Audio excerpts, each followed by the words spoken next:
to 7 वालों को समझा रहा हूँ, 7 to 8 को समझा चुका हूँ। सुनना, अगर कोई ऑब्जेक्ट मूव कर रहा है, अगर कोई ऑब्जेक्ट मूव कर रहा है और आप उसके रास्ते में आ जाते हो या आप उसे रोकने की कोशिश करते हो, अगर कोई ऑब्जेक्ट मूव करता है और आप उसके रास्ते में आ जाते हो या आप उसे रोकने की कोशिश करते हो, तो वो आपको कुछ ना कुछ फोर्स देगा, या वो आपको कुछ ना कुछ फोर्स देगा, या आप उसे रोकने के लिए कुछ फोर्स लगाओगे। दोनों का मतलब सेम है। आप उसके रास्ते में आ जाते हो, कार आ रही थी, मैं रास्ते में आ गया, तो वो मुझे कुछ फोर्स देगा। और ऐसा भी तो कह सकते हो, कार को रोकने के लिए मेरी बॉडी ने कुछ फोर्स लगाया, and this is called momentum. और मोमेंटम का सिंबल होता है P, इसका फॉर्मूला होता है मास गुणा वेलोसिटी। मोमेंटम का सिंबल होता है P, इसका फॉर्मूला होता है मास गुणा वेलोसिटी। अगर मैं इसकी SI यूनिट की बात करूं तो वो हो जाती है किलोग्राम मीटर सेकंड -1। मास के लिए किलोग्राम, वेलोसिटी के लिए मीटर सेकंड -1। इतना आपको पता होना चाहिए। अब ये टॉपिक हो जाएगा। अब ये law of conservation of momentum क्या कहता है, सुनने की कोशिश करना। कंजर्वेशन का मतलब आपको पता होता है किसी चीज का संरक्षण, किसी चीज को कंजर्व करना, ठीक है ना। जैसे एक एग्जांपल मान लेते हैं, जैसे मान लो एक ऑब्जेक्ट है, ये रहा M1 और ये ऑब्जेक्ट है M2। जरूरी नहीं है गोल हो, कैसा भी हो सकता है।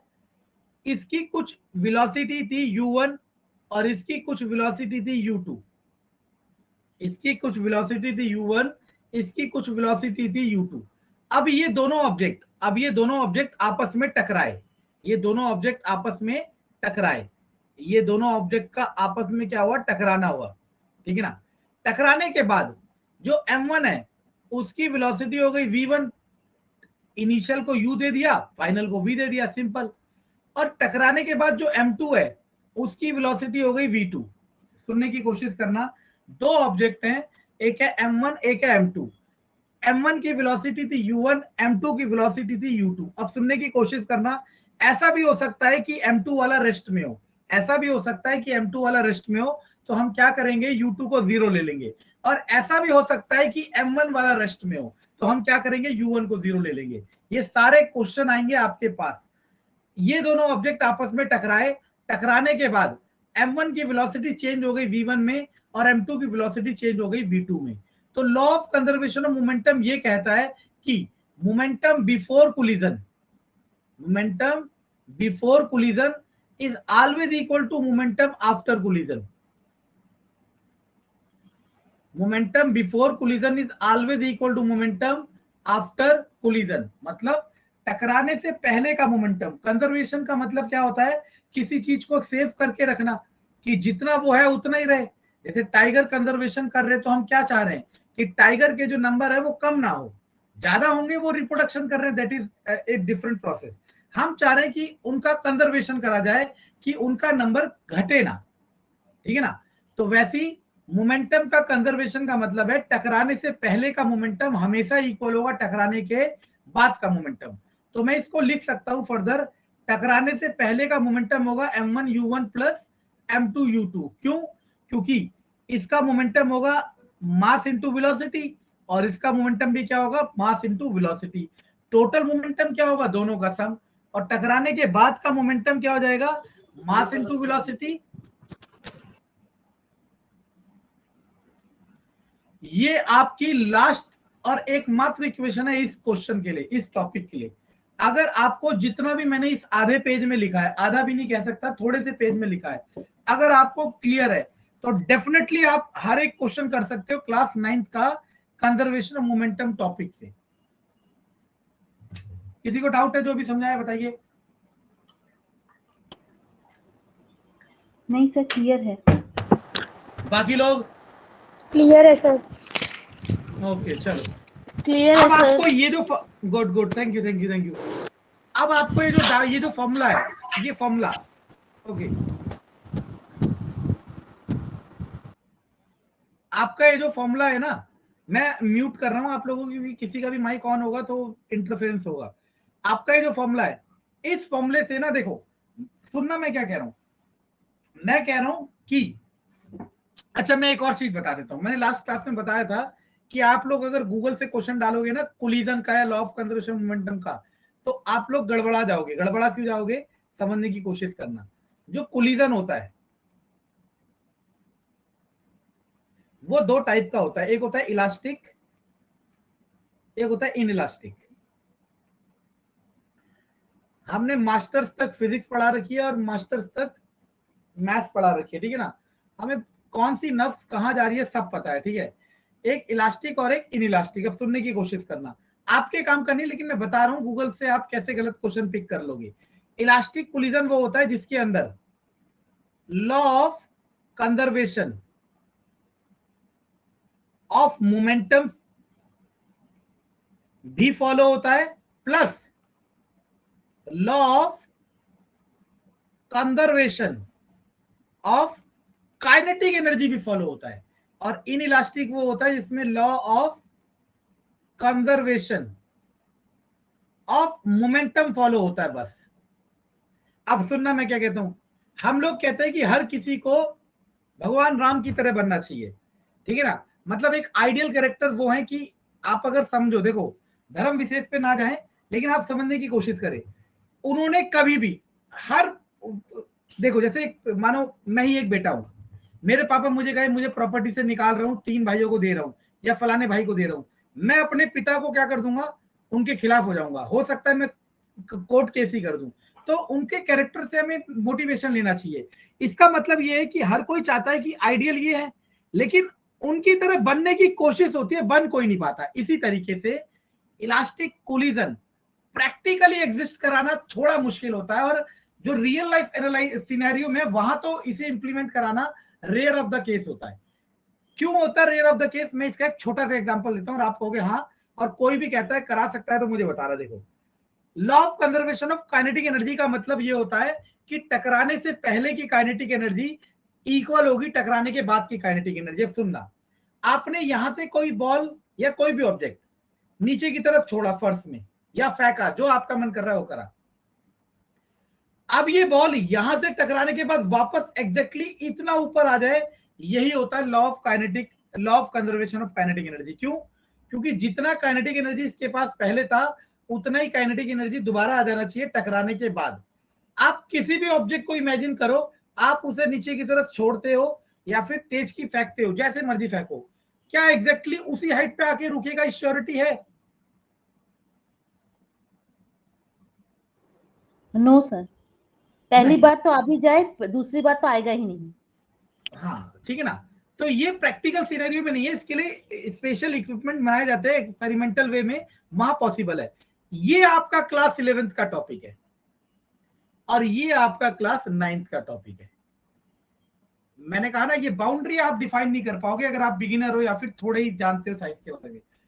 अगर आप कोलिजन टॉपिक टाइप करोगे, कोलिजन एमसीक्यू, तो वो ये वाले भी उठा लेगा। और इस वाले में कोफिशिएंट ऑफ रेस्टिट्यूशन भी आता है, ठीक है ना, इलास्टिक कोफिशिएंट भी आता है, दुनिया भर की चीजें आती है। तो ये आपका काम नहीं है, ठीक है ना। हमें बस ये वाला करना है क्लास 9th का। तो अभी मैंने जो आपको फॉर्मूला बताया ना, कौन सा बताया, M1U1 plus M2U2 equal to M1V1 plus M2V2। अब मैं दोनों रास्ते खोल रहा हूं सभी बच्चों के लिए। मैं कह रहा हूं कोई भी न्यूमेरिकल हो, मैं कह रहा हूं कोई भी न्यूमेरिकल हो, आप इस फॉर्मूले से कर सकते हो। लेकिन अब मैं करूंगा क्या, 2 या 3 नए फॉर्मूले बनाऊंगा इनसे, 2 या 3 नए फॉर्मूले बनाऊंगा इनसे। और क्यों बनाऊंगा वो भी बताऊंगा। और मैं उन स्पेशल टाइप के क्वेश्चन को उन फॉर्मूलों से भी करूंगा। और आप देखोगे जो इससे करेगा उसका आंसर अगर 10 से 20 सेकंड में आएगा, तो डायरेक्ट जो फॉर्मूले से करेगा उसका आंसर कितने से आ जाएगा, 5 से 10 सेकंड में, आधा समय। लेकिन मैं बार बार कह रहा हूं, पहले आपको इससे करना है, और अगर आपको कंफर्टेबल लगे तब इधर आना है, ठीक है ना। चलो अब क्वेश्चन पे स्टार्ट करता हूं। ये सब डायग्राम वही दे रखा है, ठीक है। ये रहा, क्या कर रहा है, ये रहा, देखो। ओके, सबसे पहले मैं एक फॉर्मूला बनाता हूं जिसे कहता हूं, चलो पहले इसे डायरेक्टली कर देता हूं, ठीक है ना। मेरी ड्राइंग बहुत बेकार है, ठीक है। ये बंदूक है, इसका मास है M1 मान लिया, इसमें से जो बुलेट निकली उसका मास M2 मान लिया। ये आपके ऊपर है कि आप किसको M1 मानते हो, किसको M2। आप चाहे तो बंदूक को M2 मान लो, बुलेट को M1, कोई आपको मना नहीं करेगा और आंसर तब भी सही आएगा, ठीक है ना। बुलेट का जो मास है वो है 20 ग्राम, तो 20/1000। बंदूक का जो मास है 2 किलोग्राम, यानी कि 2। 5 इसकी गोली की वेलोसिटी दे रखी है 150, मैं इसे V2 लिख रहा हूं 150, और आपसे V1 पूछ रहा हूं। अब आप कहोगे सर आपने U2 क्यों नहीं लिखा इसे। अच्छा, सबसे पहले तो कोई ऐसा है जिसे ये डाउट हो रहा हो, जो मैंने लिख दिया M1 2 किलोग्राम है, V1 पूछा है, M2 20/1000 है और V2 150 है। कोई ऐसा है जिसे ये डाउट हो कि सर ये V2 ही क्यों हुआ, M2 ही क्यों हुआ? मतलब इस डाटा में किसी को डाउट है तो बताओ, जिसको डाउट हो वो बोले।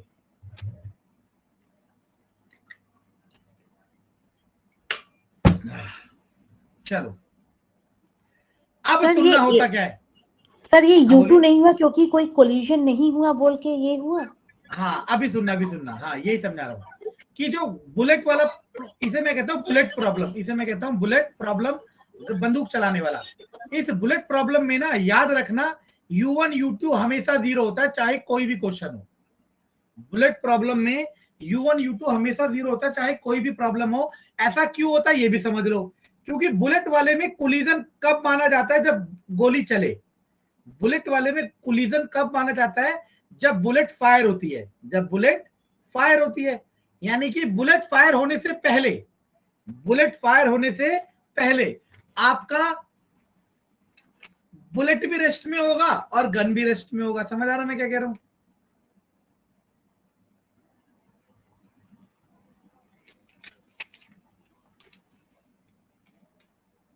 किसी को डाउट है दोबारा बताएं।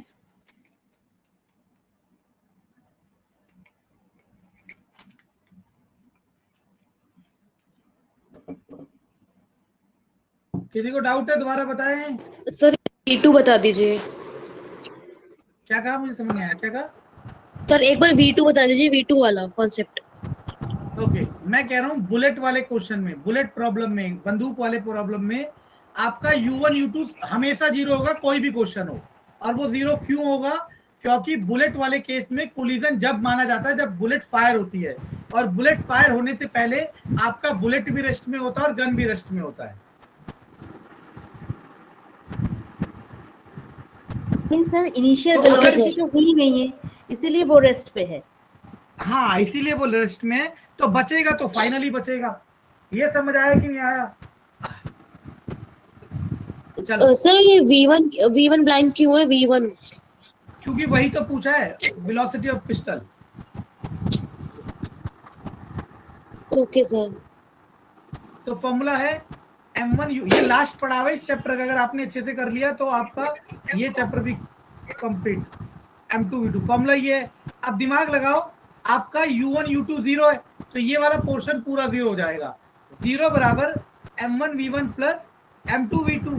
तो आप M1 V1 को इधर भेज दो, M2 V2 को आपकी मर्जी है। तो आपने क्या करा, इसको भेज दिया क्योंकि V1 तो निकालना ही है। Minus M2 V2 equal to M1 V1। अब माइनस की जगह माइनस, M2 कितना है 20/1000, V2 कितना है 150, M1 कितना है 2 और V1 आपको निकालना है। 2 से जाएगा 10, 1 0 1 0 1 0 1 0, तो आंसर आ जाएगा माइनस का 1.5 मीटर पर सेकंड। ये आ गया V1। यानी कि अब मैंने याद करो आपको क्या बताया था, वेलोसिटी जो है एक वेक्टर क्वांटिटी है। वेलोसिटी जो है एक वेक्टर क्वांटिटी है। जो नए हैं जिन्हें नहीं पता सुन लो, वेक्टर क्वांटिटी वो होता है जिनमें डायरेक्शन होता है। वेक्टर क्वांटिटी वो होता है जिनमें डायरेक्शन होता है। सुनना, आपने इसको पॉजिटिव लिया ना वेलोसिटी को, क्योंकि आप मान के चल रहे हो कि इस तरफ की वेलोसिटी प्लस में है। आप मान के चल रहे हो कि इस तरफ की वेलोसिटी प्लस में है। आपने बताया नहीं, लेकिन ये करने वाले को और देखने वाले को समझ आ गया कि जिस तरफ को बंदूक, जिस तरफ को गोली जा रही है, बुलेट जा रही है, उस डायरेक्शन को आपने पॉजिटिव कंसीडर कर लिया। तो आपको पता है बंदूक चलने के बाद बंदूक तो पीछे की तरफ जाती है, जो गन है वो तो पीछे की तरफ रिकॉइल होती है। यानी कि अगर बंदूक की जो वेलोसिटी की डायरेक्शन होगी वो अपोजिट डायरेक्शन में होगी, और अगर वो अपोजिट डायरेक्शन में होगी तो उसका साइन क्या होना चाहिए, माइनस होना चाहिए। किसी को डाउट है तो बताओ। नहीं सर डाउट नहीं है। चलो आंसर देख लो पहले तो भाई, क्लियर है? अब सुनो, अब हम एक फॉर्मूला बना देते हैं जिसको नाम दे देते हैं बुलेट फॉर्मूला। ये सब बहुत क्रिएटिव टास्क है जो हम कर रहे हैं। अब इससे क्या होगा, आप लोग औरों से एक कदम आगे चले जाओगे स्पीड के सेंस में। अभी मैंने कहा जनरल फॉर्मूला होता है M1U1 plus M2U2 equal to M1V1 plus M2V2। और हमने क्या कहा, बुलेट वाले केस में U1 और U2 हमेशा 0 होते हैं, तो ये वाला फैक्टर तो हर बार 0 होगा, चाहे कैलकुलेशन में आ जाओ चाहे फॉर्मूले में आ जाओ। तो यहां से आ जाएगा M1 V1 equal to minus M2 V2, तो V1 equal to minus M2 V2 bye M1। ये डायरेक्ट फॉर्मूला हो गया रिकॉइल वेलोसिटी ऑफ गन का, और यही चीज हमने यहाँ पे करी हुई है। अब आप लोगों के ऊपर में याद करने के लिए नहीं कह रहा, मैं कह रहा हूं इसे जब भी इस क्वेश्चन को करो, इस वाले डेरिवेशन को बार बार करो, आपको ये वाला अपने आप याद हो जाएगा, और आप क्या करोगे, डायरेक्टली करोगे। आपको जैसे हमें याद है फॉर्मूला है M2V2 अपॉन M1, आप लिखोगे भी नहीं, आप देखोगे M2 क्या है 20/1000, V2 क्या है 150, और M1 क्या है 2 से गया 10, आप लिखोगे माइनस का 1.5 आंसर। सर इसका मतलब है कि जो V1 होगा वो हमेशा बुलेट की वेलोसिटी होगी, और V2 सर, ये जो होगी ना ना V1 गन का V1 गन का ही होगा, और वो V2 हमेशा बुलेट का ही होगा। ओके क्योंकि हमने माना है ना, अगर आप उल्टा मानते तो उल्टा चल रहे। सर ये इट मींस फिक्स्ड होगा कि हमें V1 ही फाइंड आउट करना है। 99% केस एक चीज समझाओ, देखो प्रैक्टिकली सोचो, मैं कह रहा हूँ हर चीज को आप प्रैक्टिकली सोचो। आप बंदूक चला रही हो, ठीक है ना, तो बंदूक चला रही हो, तो बंदूक चलाते समय देखो, सुनना, मानो जैसे एरोप्लेन उड़ रहा है, ठीक है ना, एरोप्लेन की स्पीड आप गूगल पे टाइप करोगे आपको पता चल जाएगी, क्योंकि एरोप्लेन उड़ाने वाला ही तो उड़ा रहा है, या भी जिन्होंने बनाया है उन्होंने पहले से डिफाइन कर रखा है कि इतनी स्पीड से चलेगा। इसी तरीके से जो बंदूक बना रहे हैं उन्हें तो पता है ना कि कितनी स्पीड से वेलोसिटी, कितनी वेलोसिटी से बुलेट निकलती है, हाँ जी। तो वो क्या जानना चाहेंगे कि गन कितनी वेलोसिटी से रिकॉइल होता है। Okay sir. और ऐसा बिल्कुल नहीं है कि V1 ही पूछेगा, मान लो V2 पूछेगा तो V2 का फॉर्मूला भी बन जाएगा, यहां से V2 क्या हो जाएगा minus M1 V1 upon M2। इतना फ्लेक्सिबल आपको बनना पड़ेगा। Yes sir. क्लियर है सर। ओके ये सर। आपको एक कदम आगे ले जाए, जरूरी नहीं है, करना चाहो तो कर लो, मैं तो कराता हूं, बाकी आपकी इच्छा है। चलो देखो, चलो ये रहा, एक और क्वेश्चन आ गया, ये है क्वेश्चन नंबर 9.7। मैं यहाँ डायग्राम यही बना देता हूं, देखो कह रहा है कि एक लड़की है, वो है 40 किलोग्राम की, एक स्केटबोर्ड है, वो है 3 किलोग्राम का, लड़की भाग रही है 5 की स्पीड से, इस स्केटबोर्ड रेस्ट में है, मतलब रुका हुआ है, ठीक है ना, लड़की भागते भागते इस स्केटबोर्ड के ऊपर आ गई, मतलब चढ़ गई इसके ऊपर, ठीक है ना। अब लड़की और स्केटबोर्ड सेम ही स्पीड से जाएंगे, क्योंकि जिस स्पीड से लड़की जाएगी उसी स्पीड से स्केटबोर्ड, वो स्पीड आपको पूछ रहा है। सबसे पहले क्वेश्चन पढ़ो, और आपको ये चीज दिख रही है नहीं दिख रही है क्वेश्चन में, ये देखो।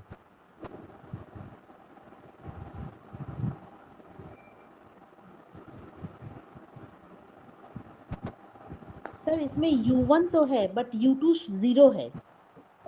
हाँ U2 0 है, मैंने लिखा नहीं है ना U2 0, तो U1 है आपके, तो आपको क्या क्या दिया है, M1 दिया है 40, U1 दिया है 5, M2 दिया है 3, U2 दिया है 0, और यहाँ पे V1 V2 बराबर है। ये समझ आया आपको, देखो सब लोग। हाँ सर, क्योंकि वो लड़की स्केटिंग बोर्ड पे चढ़ गई, अब चढ़ने के बाद तो दोनों एक ही वेलोसिटी से जाएंगे, इसीलिए। कोई है जिसे डाउट हो इस डाटा में, दोबारा समझाया जाएगा।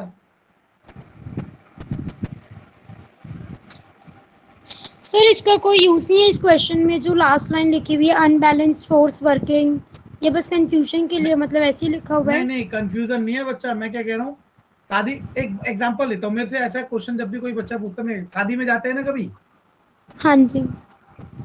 शादी में जाते ही हम क्या करते हैं, खाना खाते हैं, या यस जो सर। फोटो खिंचाने वाली फोटो खिंचवाता है।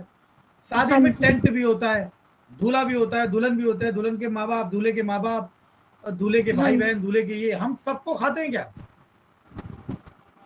नहीं सर। नो उनका सर। यूज नहीं होता क्या। होता है सर बट मतलब। ले हमारे लिए यूज नहीं है, ऐसी हाँ न्यूमेरिकल जी। में इनका कोई यूज नहीं है, लेकिन इनका मतलब बहुत बड़ा है, मतलब समझना हाँ है तो जी। मतलब बता सकता हूँ, वो एक अलग चीज है, मतलब बताना है, बताओ। No sir. हाँ बोलिए, बोलिए बोलिए। मैं आपको बचा रहा हूं, मतलब हर चीज का है, एक एक अक्षर, इस क्वेश्चन मार्क का भी मतलब ही है, लेकिन न्यूमेरिकल में इसका कोई सेंस नहीं होता। जहां होगा वहां मैं बताऊंगा, मतलब पूछ रहे हैं तो मैं बता सकता हूँ, मुझे तो पता ही है, ठीक है ना। अभी फिलहाल आप बिगिनर स्टेज में हो, तो आप पहले न्यूमेरिकल पे फोकस करो, जब आपको न्यूमेरिकल अच्छे से आ जाए फिर उसके बाद सोचो। जब मैंने बाइक ली नहीं, पहले मैंने चलाना सीखा, उसके बाद मैंने छोटी छोटी चीजों के बारे में सीखा कि ये नट कहाँ से खुलता है, वो कहाँ से खुलता है। चलो हटाओ। तो formula M1U1 plus M2U2 equal to M1V1 plus M2V2, ये है। अब देखो V1 V2 दोनों बराबर हैं, तो इसकी जगह भी V रख दो, इसकी जगह भी V रख दो। तो अब फॉर्मूला लगाओ, M1 की जगह 40, U1 की जगह 5, M2 की जगह देखो U2 0 है, तो इसको लिखने का जरूरत नहीं है, हटाओ, बचा। अब देखो दोनों में से V कॉमन ले सकते हो, अंदर बचा M1 40 और M2 3, तो आ जाएगा 200/43, दैट इज V आंसर। किसी को डाउट है तो बोलिए। No sir. ये सर रहा, ये V1 किसी को V2 डाउट? इसलिए सर यहाँ पर आपने जो V1 V2 इक्वल किया है वो इसलिए हुआ है ना, जैसे स्टार्टिंग में मतलब वो पहले स्टेशनरी कार्ड से चला, तो फिर उसके बाद उसने what is the velocity as the card starts moving. मैं कह रहा हूँ सर इसमें आपने आपने स्केटबोर्ड ये चलाया कैसे कभी? फाइंड करा कि V1 इक्वल टू V2? मैं कह रहा हूँ साइकिल या कुछ चलाया कभी आपने? Yes sir. साइकिल चल रही है, साइकिल की स्पीड 40 है और साइकिल के ऊपर आप बैठी हो, तो आपकी स्पीड यस कितनी होगी, 50 या 60? सर, सेम स्पीड, सेम ही फिर होगी वही चीज तो मतलब। है, वो लड़की स्केटबोर्ड के ऊपर है, तो लड़की की स्पीड स्केटबोर्ड के ऊपर होगी या नहीं? ठीक है। चलो, किसी को डाउट इस क्वेश्चन में? देखो कि क्वेश्चन बहुत बड़े लगते हैं लेकिन होते नहीं है, बहुत मजेदार है। हमारे टीचर ने एक बात कही थी और मैं आपको वो बात कहता हूँ, और आपको यकीन जरूर होगा, चाहे मुझे बताना बताओ। जो क्वेश्चन जितना बड़ा होता है वो उतना आसान होता है, क्योंकि बड़े क्वेश्चन में इंफॉर्मेशन ज्यादा होती है, रायता फैला होता है, आप समेट सकते हो। और जो क्वेश्चन जितना छोटा होगा वो उतना टफ होता है, क्योंकि उसमें समझ नहीं आता कि निकालना क्या है। हटाओ। अब इसके बाद इसी से मैंने मोटिवेट होकर एक और चीज बना दी, जिसका नाम दे दिया कंबाइंड वेलोसिटी फॉर्मूला। हमने नाम दे दिया कंबाइंड वेलोसिटी फॉर्मूला।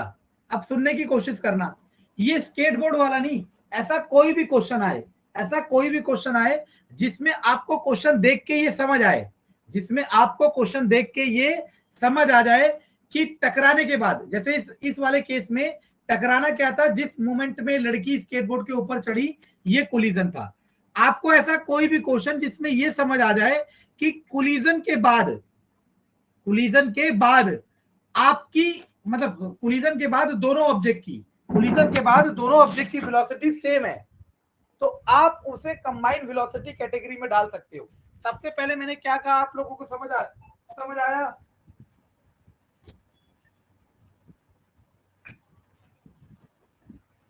मैंने कहा आपसे, ऐसा कोई भी क्वेश्चन, ऐसा कोई भी क्वेश्चन जिसमें आपको ये लगे कि कोलिजन के बाद दोनों ऑब्जेक्ट की वेलोसिटी सेम होगी, तो आप उसमें कंबाइंड वेलोसिटी वाला कंसेप्ट लगा सकते हैं। क्लियर है ये बात? हाँ सर। अब कंबाइंड वेलोसिटी का कंसेप्ट लगाने के लिए देखो, बेसिक फॉर्मूला है M1U1 plus M2U2 equal to M1 plus V1 plus M2V2। और मैंने कहा कंबाइंड वेलोसिटी में ये दोनों वेलोसिटी सेम होगी, आप यहां से V कॉमन लोगे तो क्या बचेगा, M1 प्लस M2, और इधर वाला एज इट इज रहेगा, तो यहाँ से V किसके बराबर आ जाएगा, M1U1 plus M2U2 divided by M1 plus M2। ये कंबाइंड वेलोसिटी का डायरेक्ट फॉर्मूला हो जाएगा, और आप इसे डायरेक्ट इंप्लीमेंट करोगे। जैसे यही क्वेश्चन था मान लो, और मुझे तो याद था, मुझे तो बाय प्रैक्टिस याद है, मुझे याद है कंबाइंड वेलोसिटी का फॉर्मूला है M1U1 plus M2U2 divided by M1 plus M2। और मैं इसे लिखूंगा भी नहीं, इतना प्रैक्टिस हो जाएगा, इसे लिखूंगा भी नहीं। मैं क्या करूंगा, M1 उठाऊंगा, U1 उठाऊंगा, M2 उठाऊंगा, U2 उठाऊंगा, M1 प्लस M2, ये गया 200/43 इज आवर आंसर। समझ आ रहा है मैं क्या कहना चाह रहा हूँ?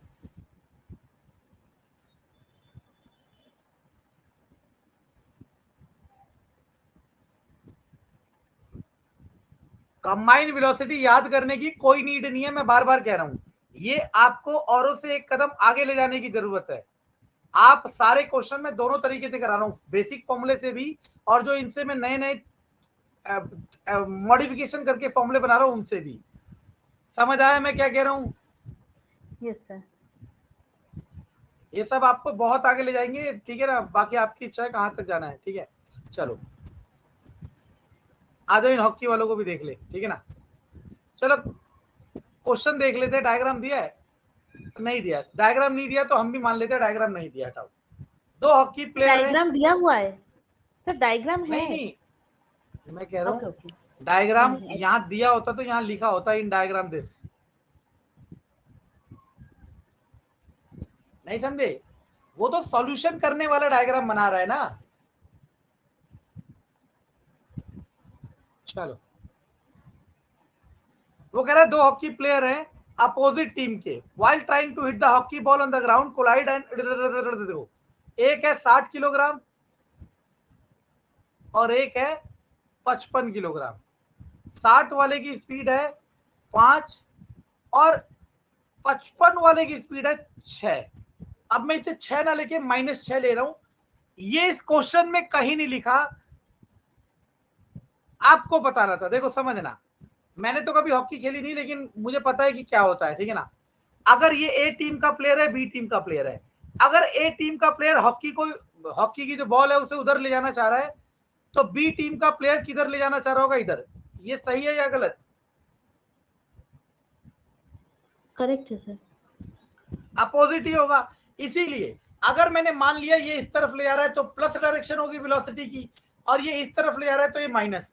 और आप में से किसी ना किसी को ट्राई करना चाहिए कि आप मान लो कि ये वाला इस तरफ ले जा रहा है और ये वाला इस तरफ, और यानी कि इसको -5 लो, इसको +6, और मैं आपको कह रहा हूं कि आंसर तब भी सेम आएगा। यही कंसेप्ट की खूबसूरती है कि आंसर इससे फर्क नहीं पड़ता कि आप किसको प्लस ले रहे हो किसको माइनस। लेकिन हाँ, लेना एक ही चीज है, अगर इसको माइनस लोगे तो इसको प्लस लोगे, है ना।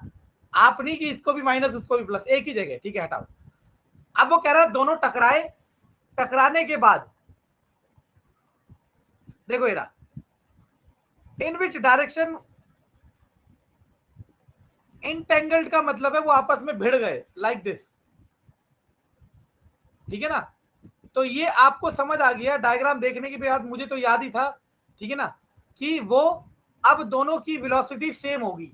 ये समझ आ रहा है कि नहीं आ रहा है?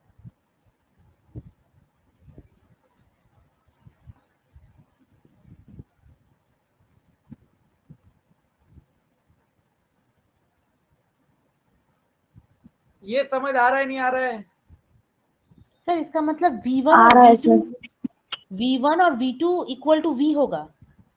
हाँ, तो कंबाइंड वेलोसिटी फॉर्मूला लगाऊंगा, V equal to m1 into m2 plus sorry m1 into u1 plus m2 into u2 divided by m1 plus m2। तो कितना हो जाएगा? 6 पंजे 300 माइनस 300 माइनस ये कितना हो जाएगा? 5 6 30, 6 पंजे 30 की 0 हासिल होगा 3, 6 पंजे 30 और 3 33 बटे 115, तो हो जाएगा माइनस का 30 बटे 115 इज अवर आंसर। देखो ये आंसर दिख रहा है आप सबको?